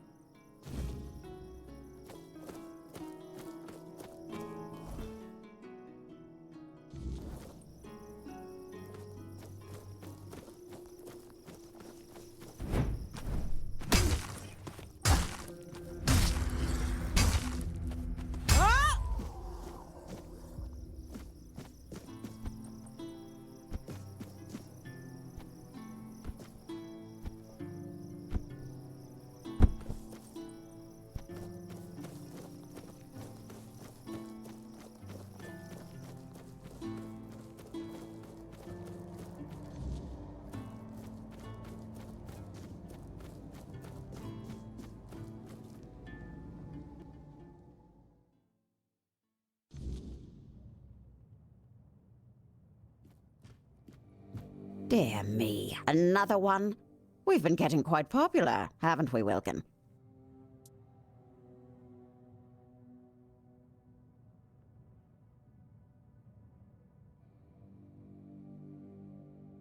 Who? Wilkin? Ah, yes. Honestly, I have no idea how he managed to find me. But since the girl never gave me anything for the potion, I accepted him as payment.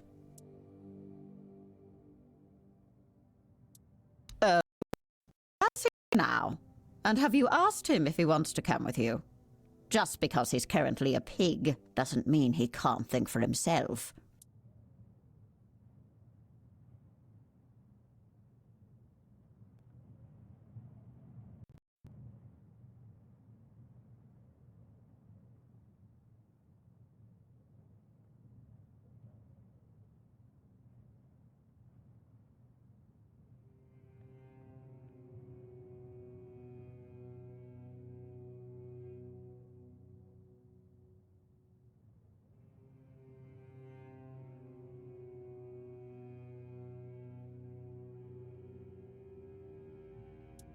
I don't know. Wilkin and I understand each other perfectly well. But if you lack the skill, I suppose that cannot be helped. Unless you'd like to make a bargain. How about something made by your own hand, but something nice? Something that'll make me feel all warm and fuzzy. Oh, I know. I want a meal cooked by your hand. Then you'll be able to talk to Wilkin.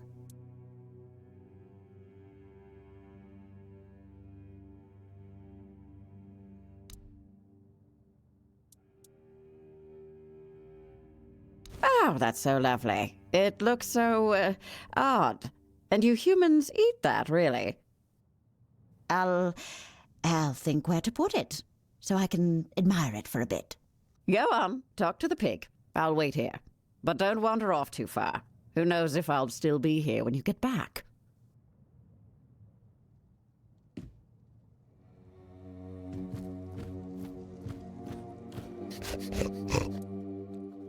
Surprisingly well, you know. I'm warm, I'm well fed, and I get to soak in the mud. I also keep getting the urge to root, but I don't mind. At least it's not boring. Oh, Thistle? Why should I? Oh, she brings me berries and acorns. Oh, she also has a very nice singing voice. Much better than Rigby's. That's for sure. Well, she promised she'll take care of me, and I believe her.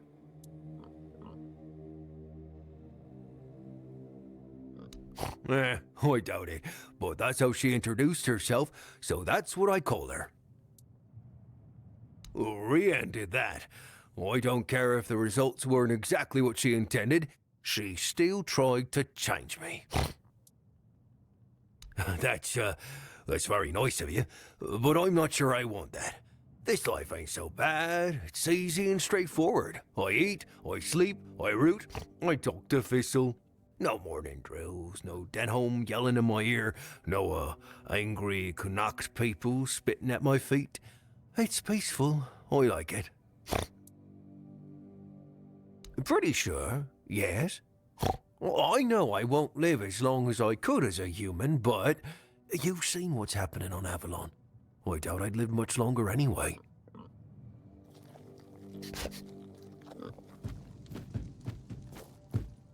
So, have the two of you had a nice chat?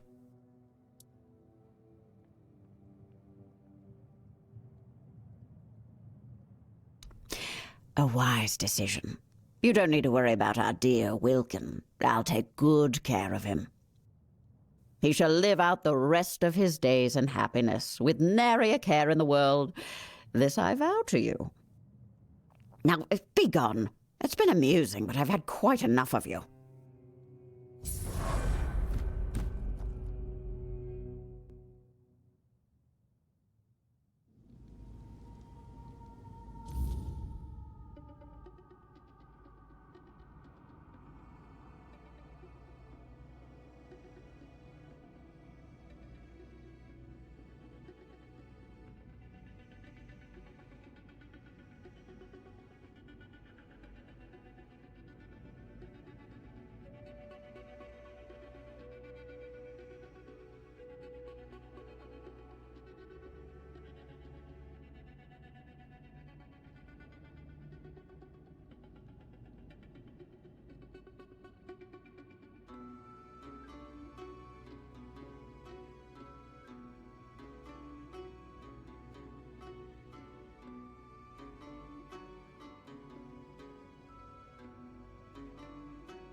for that, is there?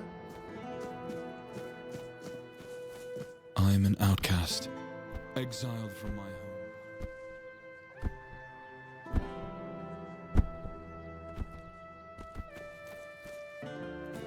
He's still not back. Do you know anything? Please hurry.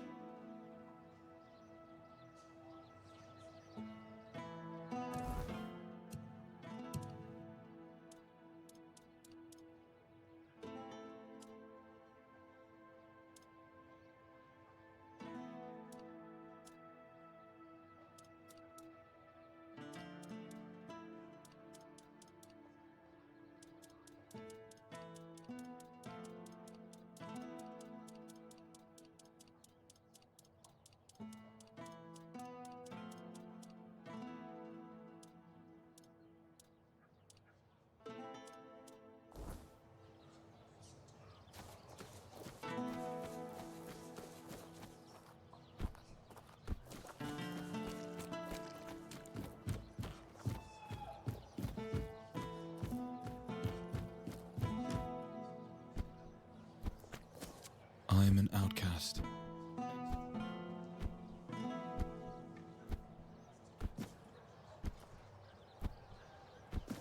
If I just stay put... You must be exhausted. You've been running through my thoughts all night.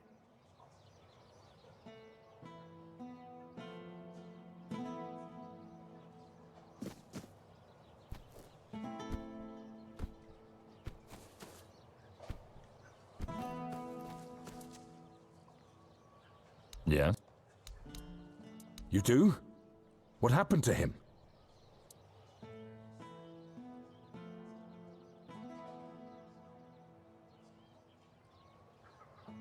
You... What were you thinking? That's madness! You... I told you, Gert has a wife and child in Camelot. How can we be sure he won't try to see them? You've just put the entire city at risk of infection.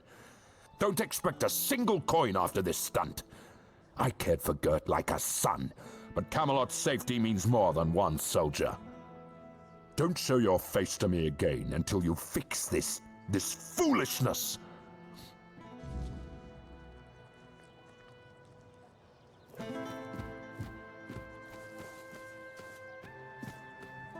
If I just stay put, everything will be okay.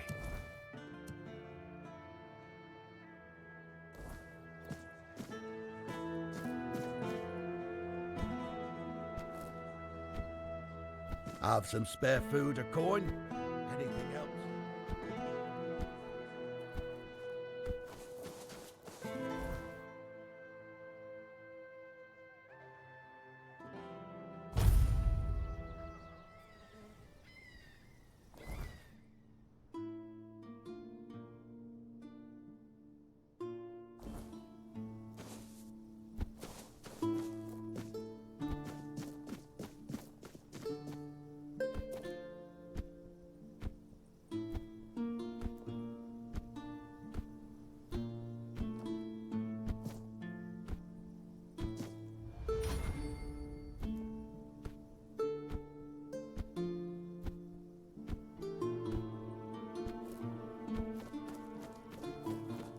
You made me do that.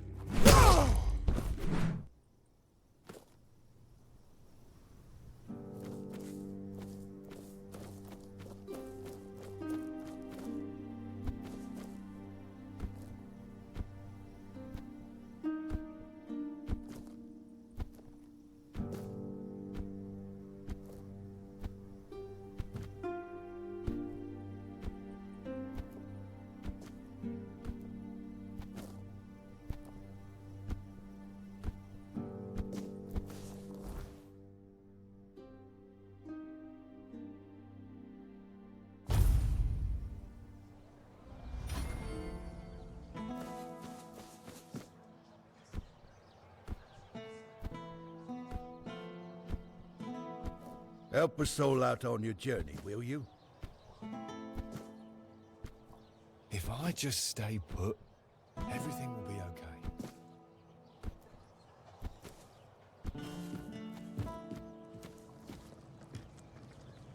Have you dealt with Gert yet? Then I'll forgive you this lapse in judgment.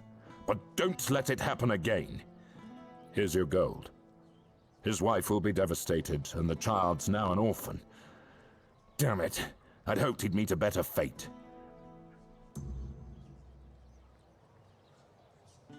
I'll await your return.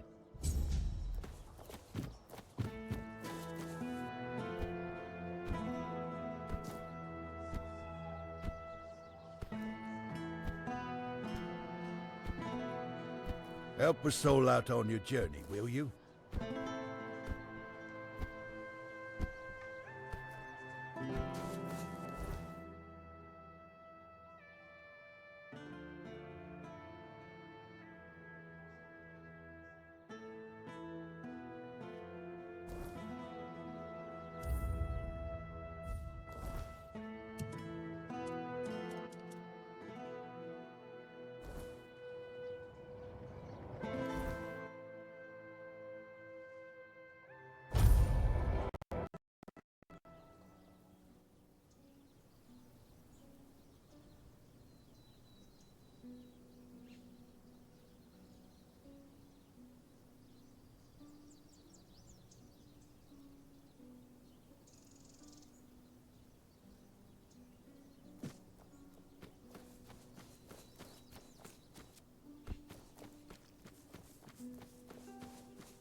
Speak.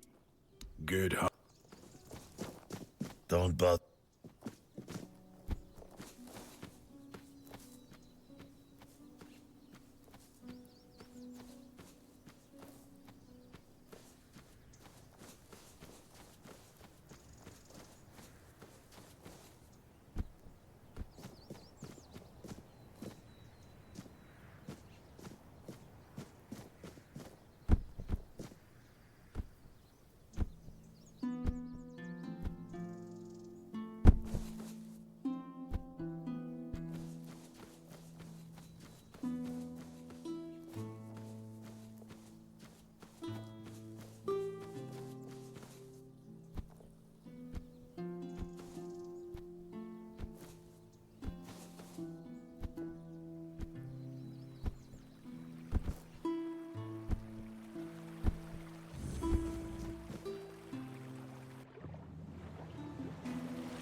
Hold your ground, men.